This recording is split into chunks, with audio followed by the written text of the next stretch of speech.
Em 17 de dezembro de 1961, ocorreu na cidade de Niterói, Rio de Janeiro, um dos maiores incêndios da história, um incêndio criminoso motivado por vingança. O proprietário Danilo Estevanovich comprou uma nova lona de 17 metros quadrados e de 6 toneladas, segundo ele feita de nylon, um detalhe que foi destacado em sua propaganda. O circo chegou a Niterói uma semana antes da estreia e montou-se na Praça Expedicionário, localizada na Avenida Feliciano Sodré, no centro. Para montagem rápida de um circo tão grande, Danilo Estevanovich contratou cerca de 50 funcionários avulsos, dentre eles, era Dequinha, que já tinha passagem por roubo e tinha problemas mentais. Entretanto, após um desentendimento, ele foi demitido em seu segundo dia de trabalho. Em 15 de dezembro de 1961, foi a estreia do Grand Sanches norte-americano.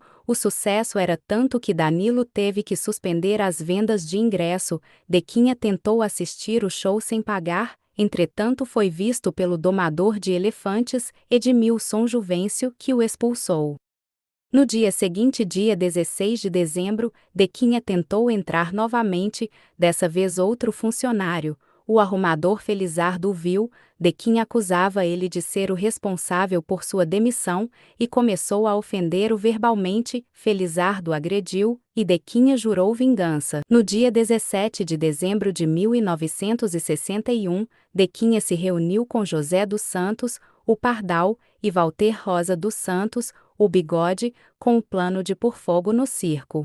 Naquela tarde, um dos comparsas de Dequinha o alertou sobre o risco de morte no local, pois havia muita gente, em sua maioria crianças. Entretanto, Dequinha era irredutível em seu plano de vingança, pois, segundo ele, Danilo tinha uma dívida enorme com ele. Com 3.000 pessoas na plateia, era 15h45 quando faltavam 20 minutos para o espetáculo acabar. A trapezista irmã do dono do circo lá de cima avistou o incêndio, alertando a todos sobre o incêndio. Em poucos minutos o circo estava coberto por chamas no local. 372 pessoas morreram. O número de vítimas foram de aproximadamente 500 pessoas, dentre elas, 70% eram crianças. Um dos elefantes conseguiu fugir da jaula, pisoteou muitas pessoas, mas também foi responsável por salvar a maioria das pessoas do local, pois ao fugir, abriu uma passagem na lona, por onde muitos escaparam. As chamas destruíram com a sustentação da lona, que Danilo dizia ser de nylon,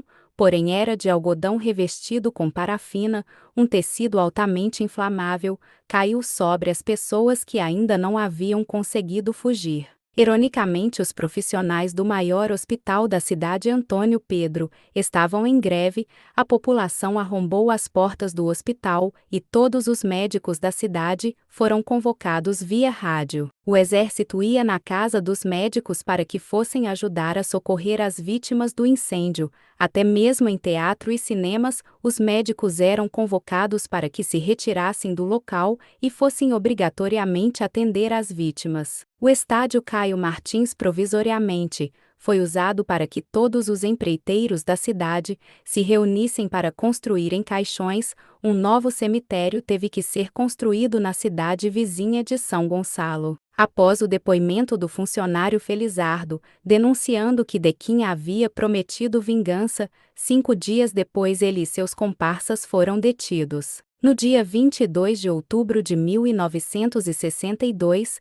eles foram condenados. Dequinha a 16 anos de prisão, mais 6 anos de manicômio, Bigode 16 anos de condenação, e mais 1 ano em uma colônia agrícola. Pardal a 14 anos de prisão, e mais 2 anos em colônia agrícola. 11 anos após ser preso, Dequinha conseguiu fugir da prisão e foi executado no Morro da Boa Vista com 13 balas. O autor nunca foi descoberto. No meio dessa triste tragédia, muita gente ajudou com doações. O Hospital Bethesda, em Washington, doou 33.000 centímetros cúbicos de pele seca para ser usada nas vítimas. O cirurgião plástico Ivo Pitangui ajudou muitos sobreviventes a reconstruir suas peles. Dentre eles, um menino que teve 80% de seu corpo queimado. Ivo ficou 2 anos no hospital, somente ajudando as vítimas do incêndio. Outra personalidade bastante conhecida foi o empresário José Datrino, que se autonomeou profeta gentileza, criou a frase muito conhecida até hoje: gentileza gera gentileza. Segundo ele, em um determinado dia ele ouviu uma voz que dizia que ele deveria largar tudo, dinheiro e família, e se dedicar somente aos bens espirituais. Ele foi até o local do incêndio e plantou jardim e horta, morou no local por 4 anos, consolando as famílias das vítimas do incêndio.